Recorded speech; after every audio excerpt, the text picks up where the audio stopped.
Yes, you are welcome here, and welcome to Unity Church of Overland Park, where the air may be a little frosty, but our hearts are ablazing. It's good to have each and every one of you here today. As I said in the first service, it just feels a little bit more like Wisconsin and Minnesota, and my blood is happy. Yeah, if you ever ask Reverend Jan if you're comfortable with the temperature, don't trust her when she says yes. So how about if we take all of this great energy into prayer? And so we breathe into this moment, grateful to be here this day, grateful for this opportunity to come together, for our hearts are ablazing. And we send out the love and care that we feel this day to everyone around us and out into our world. Where there is discord, may there be peace.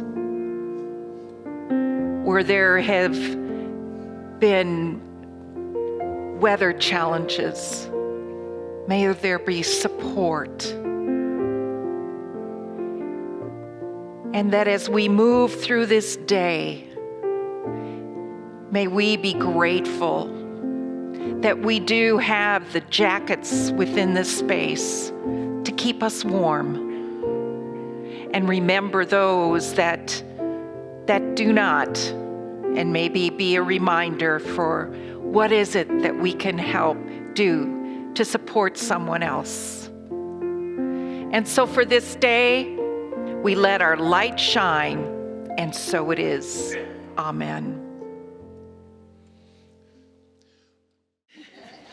And now would you all stand and join us in singing Father of My Faith.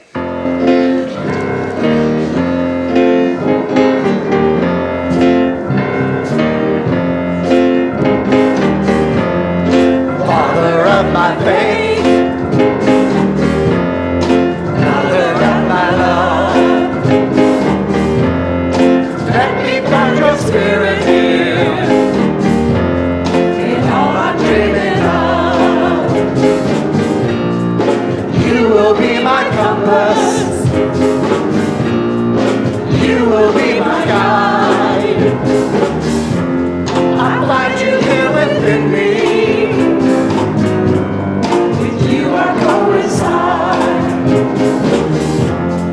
Father of my faith, Mother of my love, let me find your spirit here in all I'm dreaming of. You will be my compass, you will be my guide. I find you here within me. With you I coincide. I find you here within me. With you I coincide.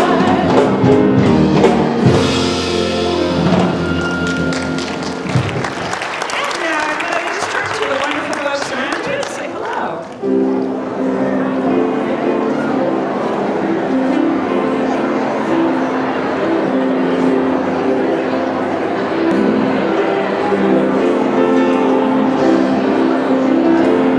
Please join us in singing Sacred Love.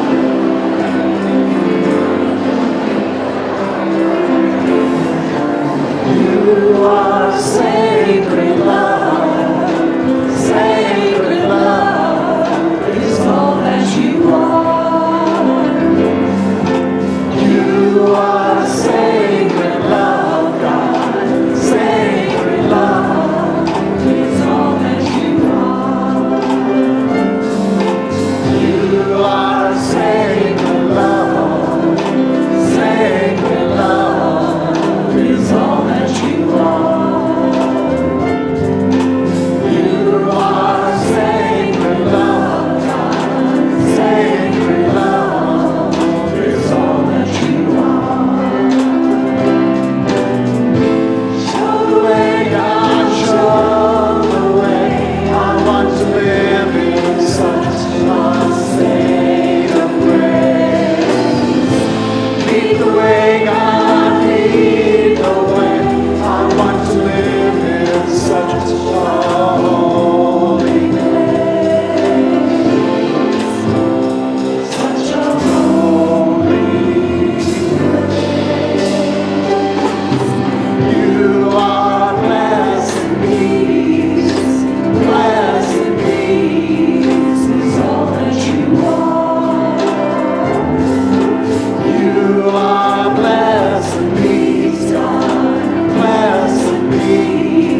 And now let us prepare as Fred and Joel lead us into a time of meditation. You are sacred love, sacred love is all that you are. You are sacred love, God, sacred love is all that you are.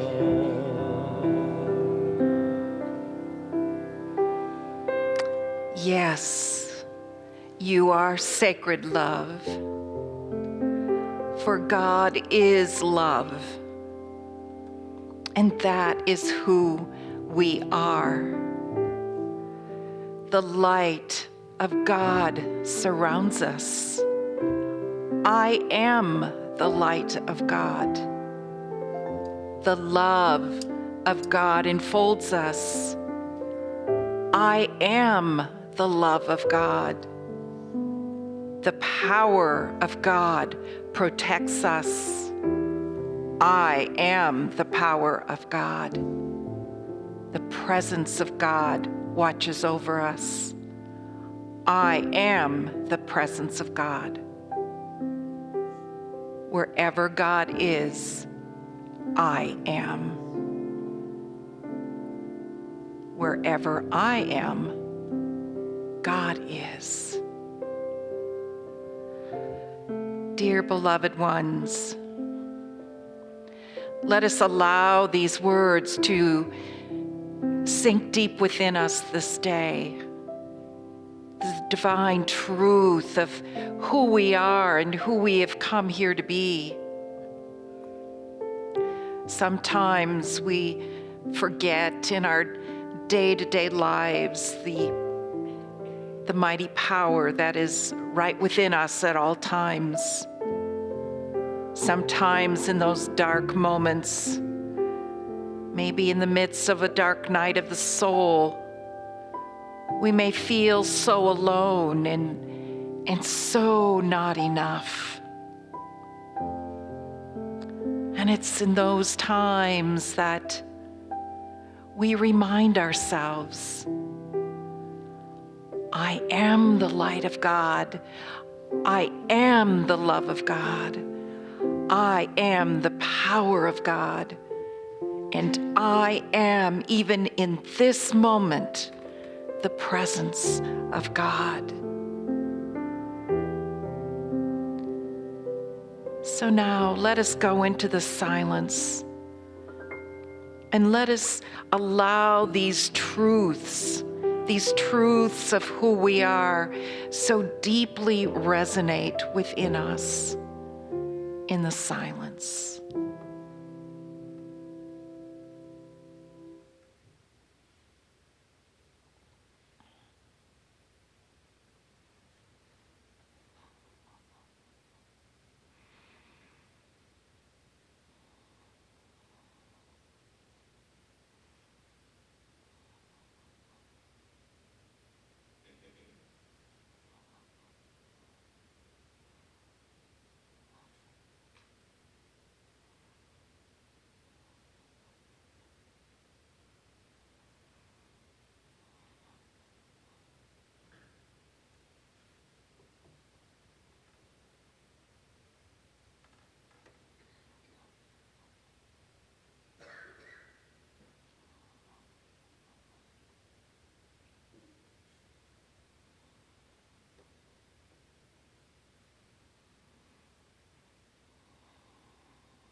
When we allow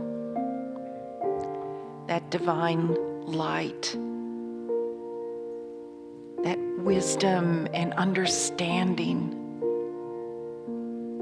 that spiritual understanding to sink deep within us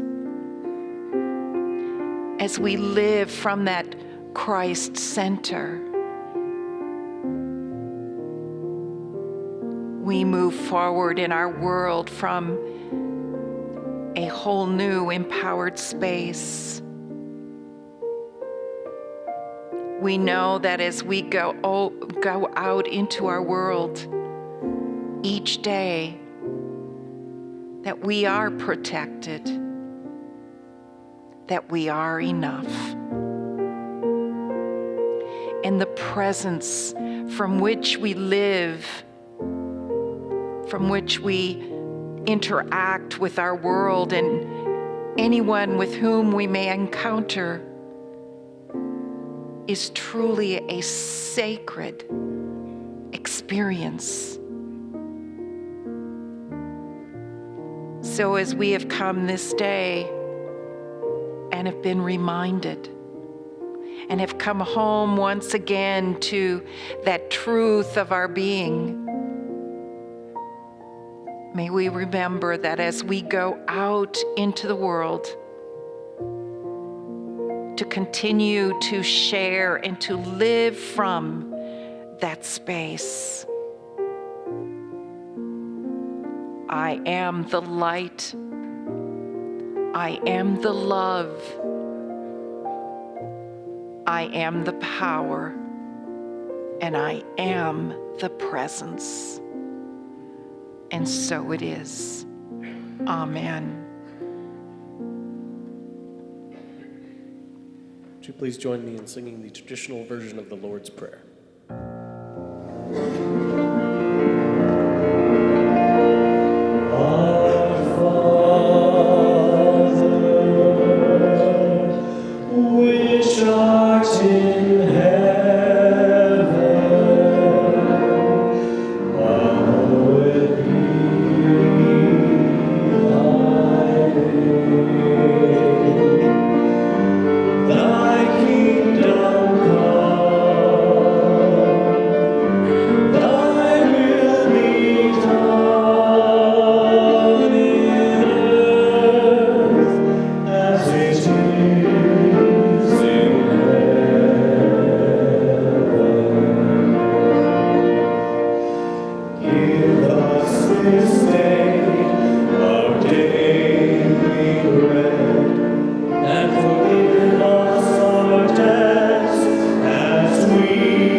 One power, one power, one power.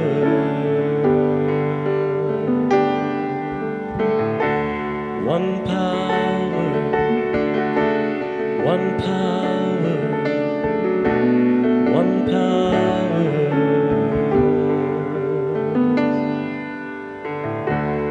There's one power, invisible, and you see it everywhere and every day. There's one power, indescribable, and you speak of it with every word you say. Mysterious until you know the truth, as simple as the love inside of you. Call it God, call it Spirit, call it Jesus, call it Lord, call it Buddha, Baha'u'llah, angels' wings or heaven's door. But whatever name you call it, it's all one power, can't you see? It's the power of the love.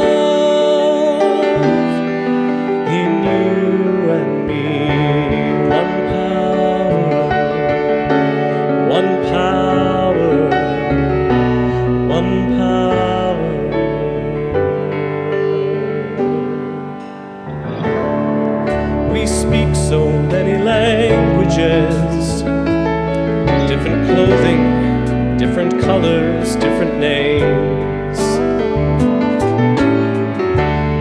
The different is only dangerous when we forget that in the heart we're all the same.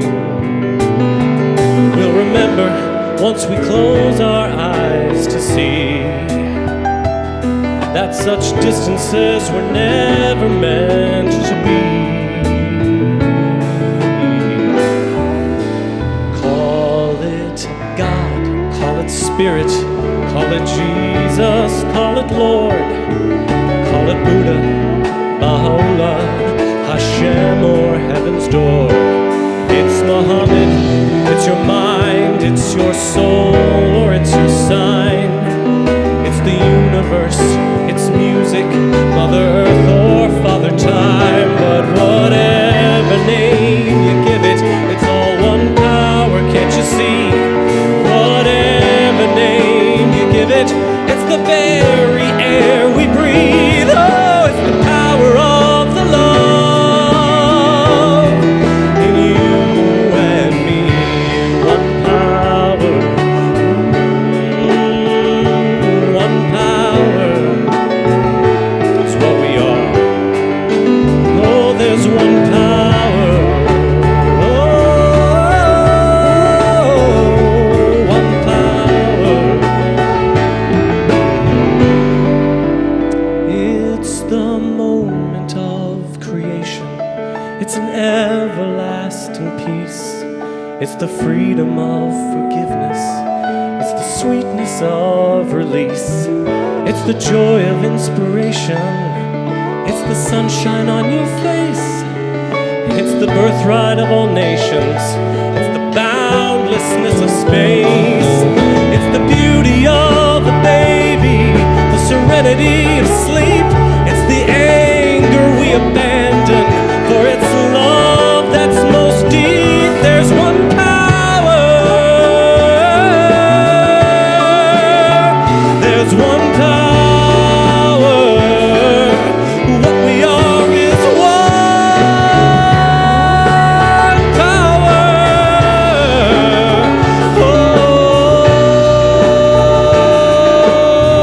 Oh, it's the power of the love that lives forever in you and me.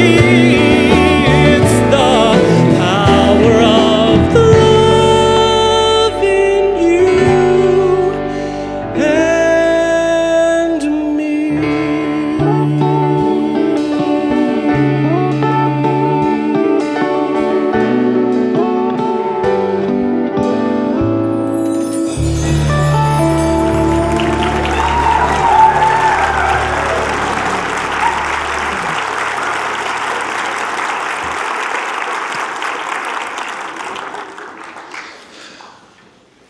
Thank you, Joel. Hey, that's, if you get nothing else from today, I hope you get at least that idea that there's just one power. I mean, can you imagine what a difference that would make if our whole world got that it was all the same power? If we stopped arguing and fighting over all those little details that really, they don't matter as much as we think they do. Well, just a couple of quick little sort of housekeeping things first. First of all, yes, I know it's cold. I assure you that all the bills have been paid. I also assure you that this has absolutely nothing to do with the fact that the Chiefs won a playoff game yesterday. Yeah.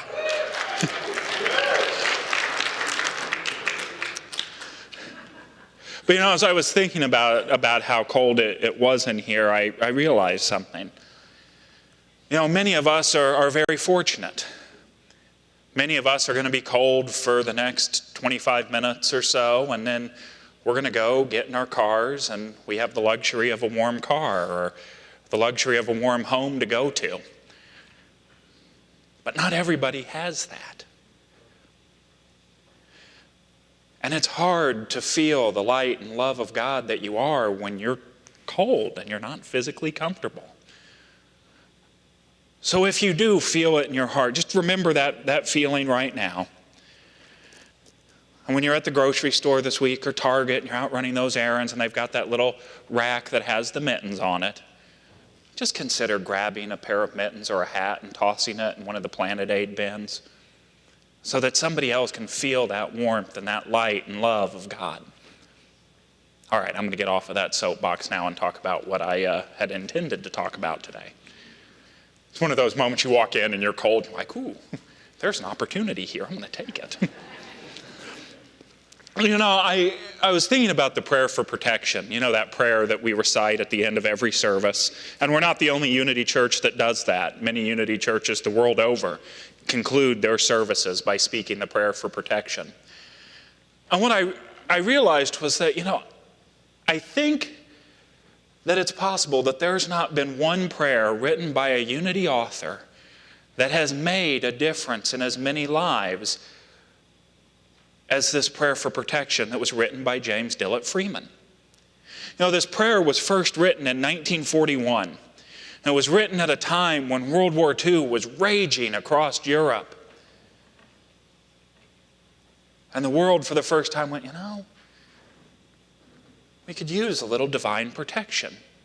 This prayer has been printed hundreds and hundreds of times in magazines and pamphlets and books, many of which are in no way, shape, or form related to unity.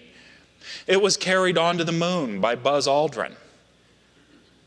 Buzz Aldrin had never heard the word unity or knew James Dillett Freeman.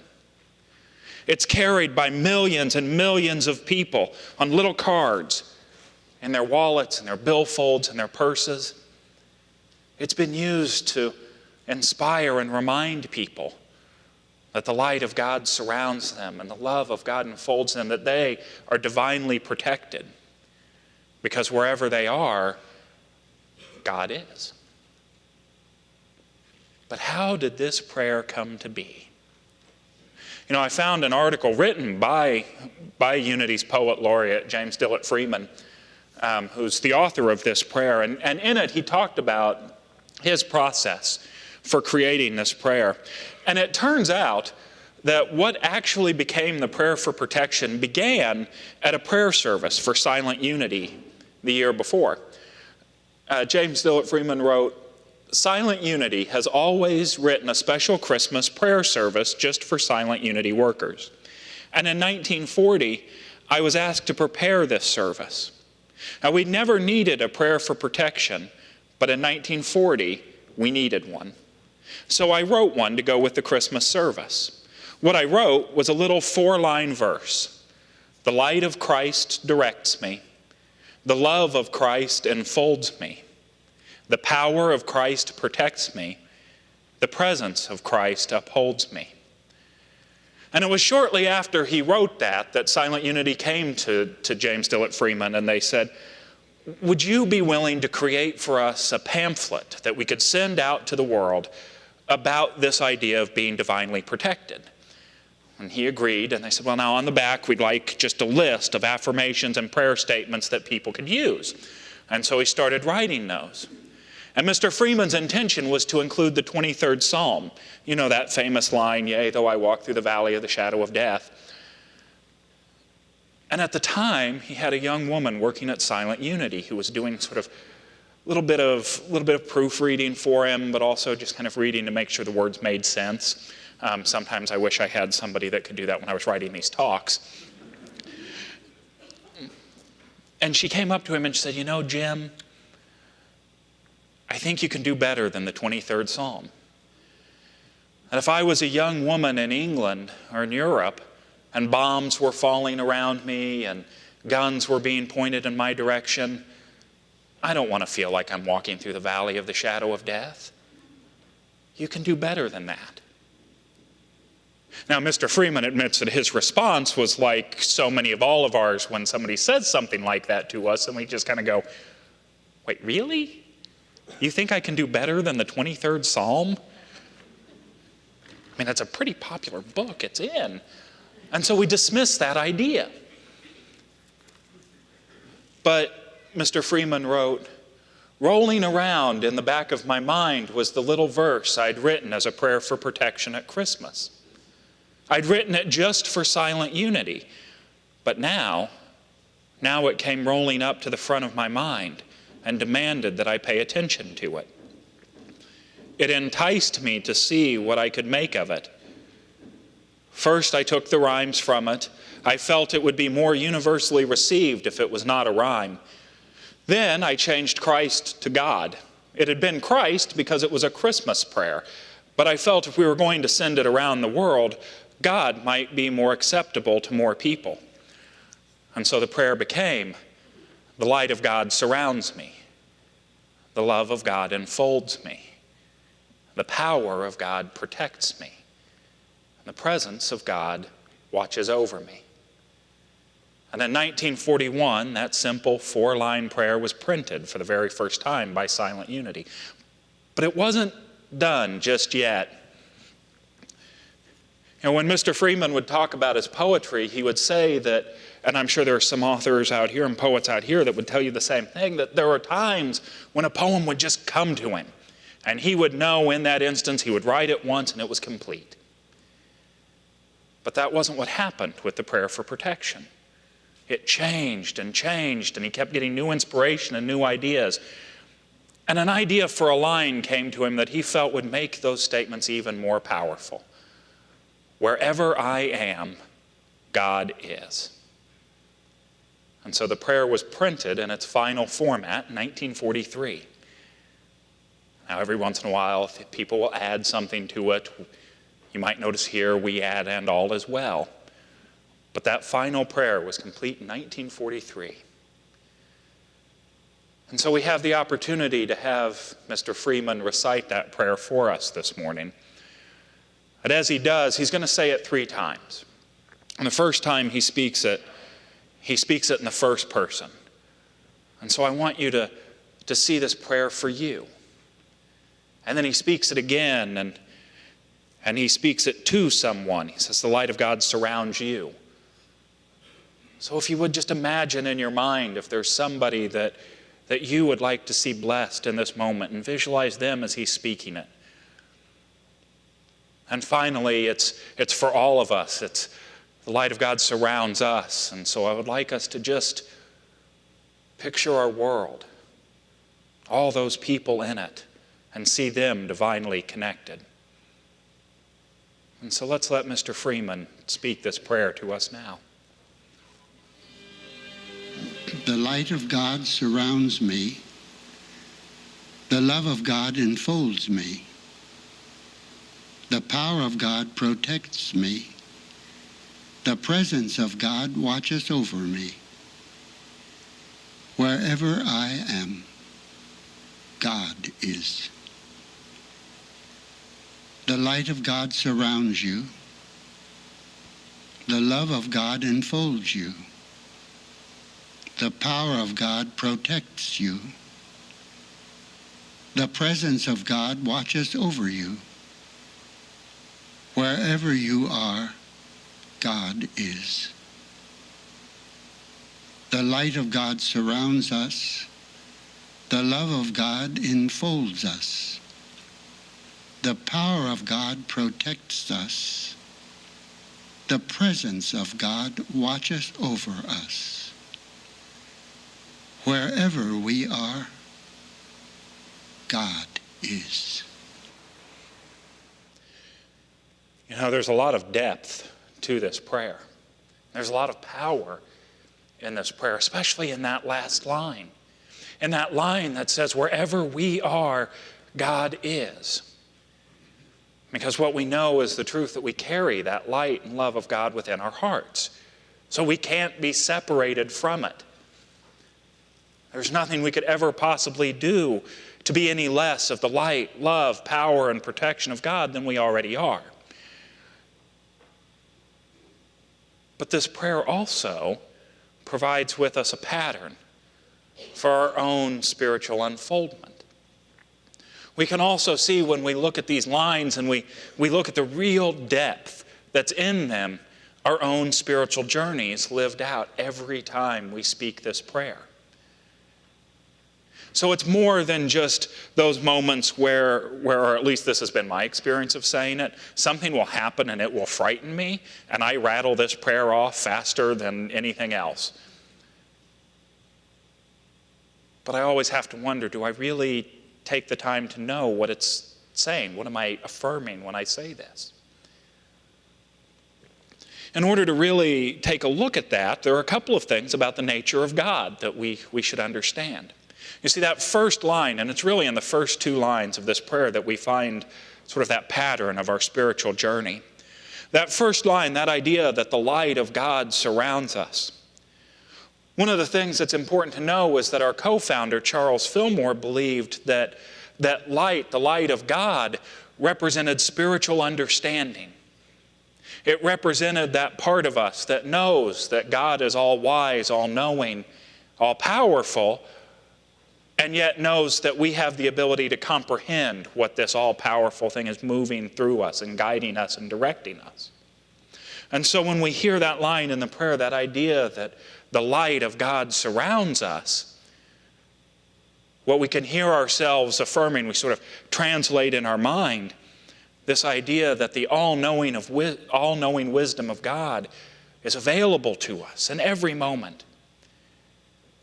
Regardless of whether it's a moment of fear, a moment where we're worried, a moment where we feel we need to be protected, we're affirming that that wisdom of God is available to us. You know, I've experienced two different ways of gaining understanding in my life. The first way is spiritual understanding. It's connecting with the light of God and having that light of God guide me. The second way, and it's the one that's so much less pleasant, is I've just sort of plowed blindly ahead and let the harsh experiences of life give me my understanding and my experience. And so the first thing we do is we understand that intellectually, that idea that this divine power and presence of God is here with us and around us. This understanding that there's something within us that's greater than us. And I don't think I'd be too far out of line, at least I hope I wouldn't be, to say that I think most of us here in this room have that understanding. That there's some sort of force or power that's within us that seems to go beyond the realm of what we intelligently understand, of what we intelligently know. And I think most of us, at least, have had at least one experience where you've reached out and touched that divine knowing, where you've reached out and been inspired by that wisdom within you. It happened to me every time I would sit down to write a paper at KU. I would sit down for those undergrad papers and I couldn't force the words to come out of me. And I know what you're thinking. It is not because I sat and waited till 8 a.m. to write a paper that was due at 10 a.m. It didn't matter when I'd sit down to write it. But if I took the opportunity to connect with that power and presence within me, to connect with that level of spiritual understanding that was able to comprehend and almost translate those divine ideas that were flowing through me, it just flowed. It was effortless. So that's the first step in our spiritual understanding, is realizing that we have this divine light, this understanding, all-knowing presence that surrounds us and enfolds us because it is us. But then there's the next step that we have to take after that. You see, it's easy to become enamored with the intellectual understanding of the power and presence of God. It's easy to become enamored with that idea. Once you learn that the Christ is within you, it's, oh, that's great. I've got it within me. And we become so excited by that, we fail to take the next step. The step that's outlined in Mr. Freeman's poem. The love of God enfolds us. We fail to take those intellectual ideas and move them down to our heart, down to that place of love within us. And I know it's cliche to say God is love. But if we look at why we say God is love, I think we can understand a little bit better the cliche.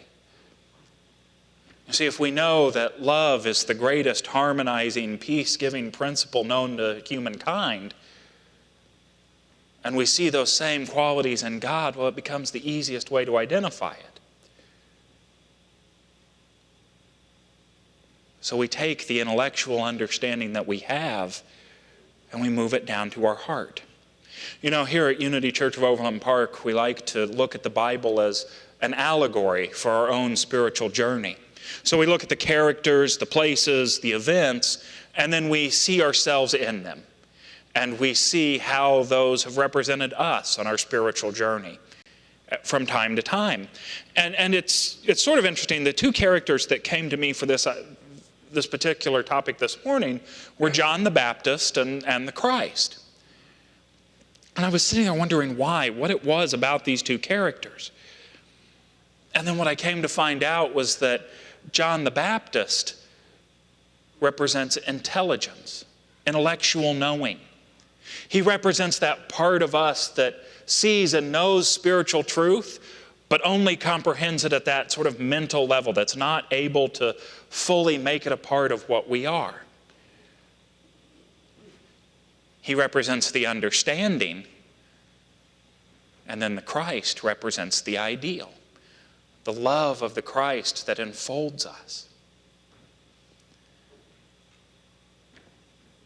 And I don't know about you, but if I remember my scripture correctly, it seems like John the Baptist told people that one was coming after him who would baptize with fire and the Holy Spirit. I could use a little baptism by fire right about now.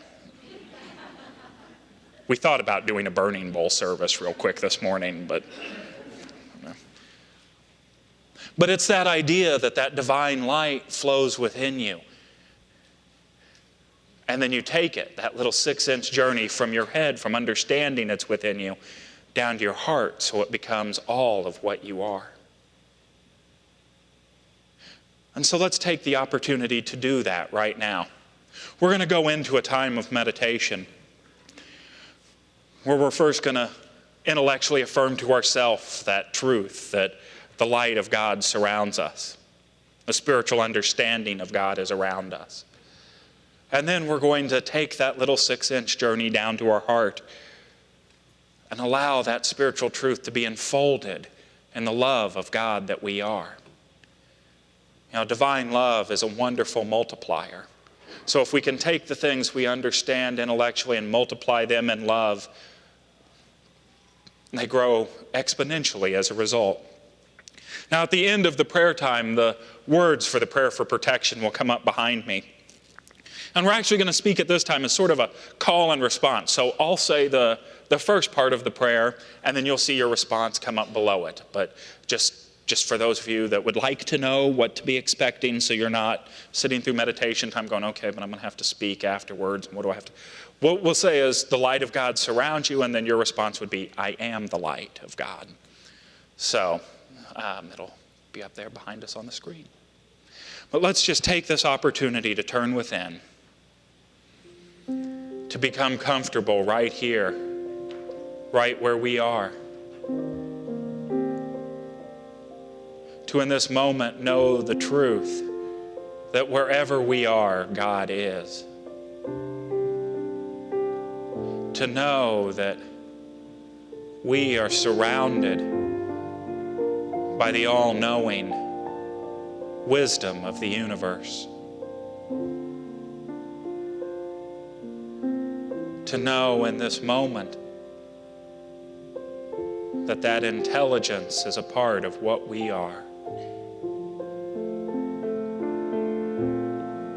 And so we allow that truth to radiate through us now, the truth that we are not separate from the divinity of God, that we are forever surrounded by it because we are it.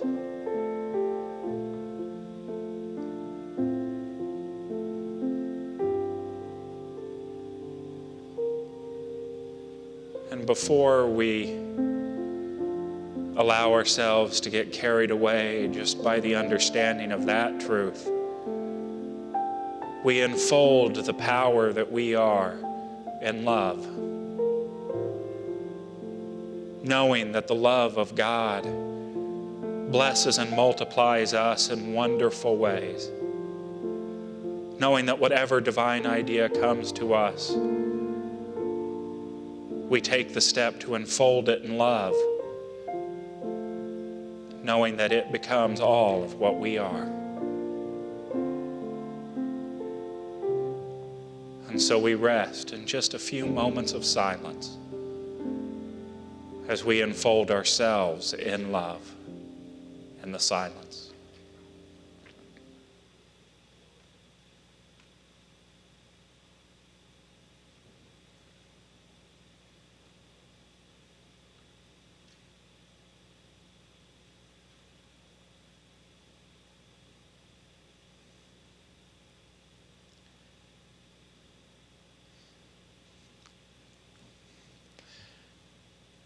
And as our attention begins to return to this time and place,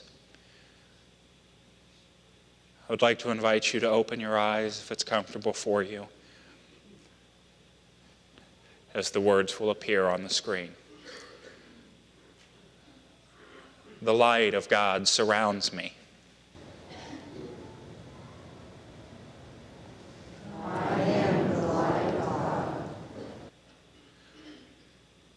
The love of God enfolds me. I am the love of God. The power of God protects me. I am the power of God. And the presence of God watches over me. I am the presence of God. Wherever I am, God is. Wherever I am, God is. And so it is. Amen. You see, this prayer is about more than just reminding ourselves that wherever we are, God is. It's about reminding ourselves that in every moment of our lives, we are on a spiritual journey. In every moment of our lives, we're receiving little bits of guidance from that divine intelligence within us that surrounds us. And this prayer is about reminding us to take those moments of wisdom, those moments of guidance, and enfold them in the love of God that we are, so that they can be blessed and multiplied into our world, and we can know that all is well. And so it is. God bless you.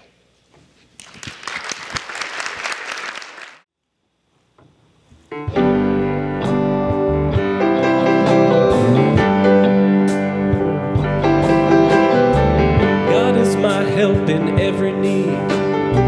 God does my every hunger feed. God walks beside me, guides my way through every moment of the day. Wherever we are, God is. Wherever we go, God is. Let everybody know God is, and all is well. I now am wise, I now am true, patient, kind, and loving too. All that I am, can do, and be through Christ, the truth that is in me. Wherever we are, God is. Wherever we go, God is. Let everybody know God is, and all is well. Whatever we give, God is. Wherever we love, God is. There's always gonna be enough, 'cause God is, and all is well.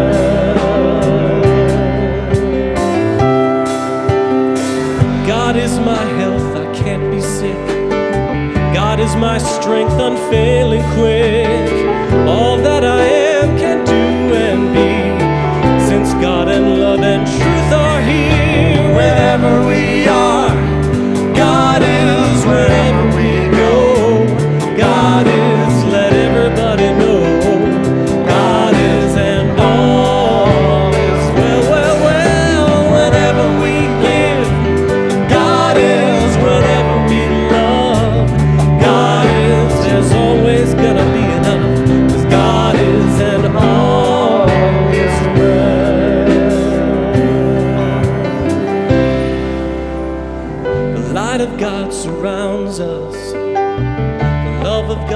enfolds us. The power of God protects us, and the presence of God watches over us wherever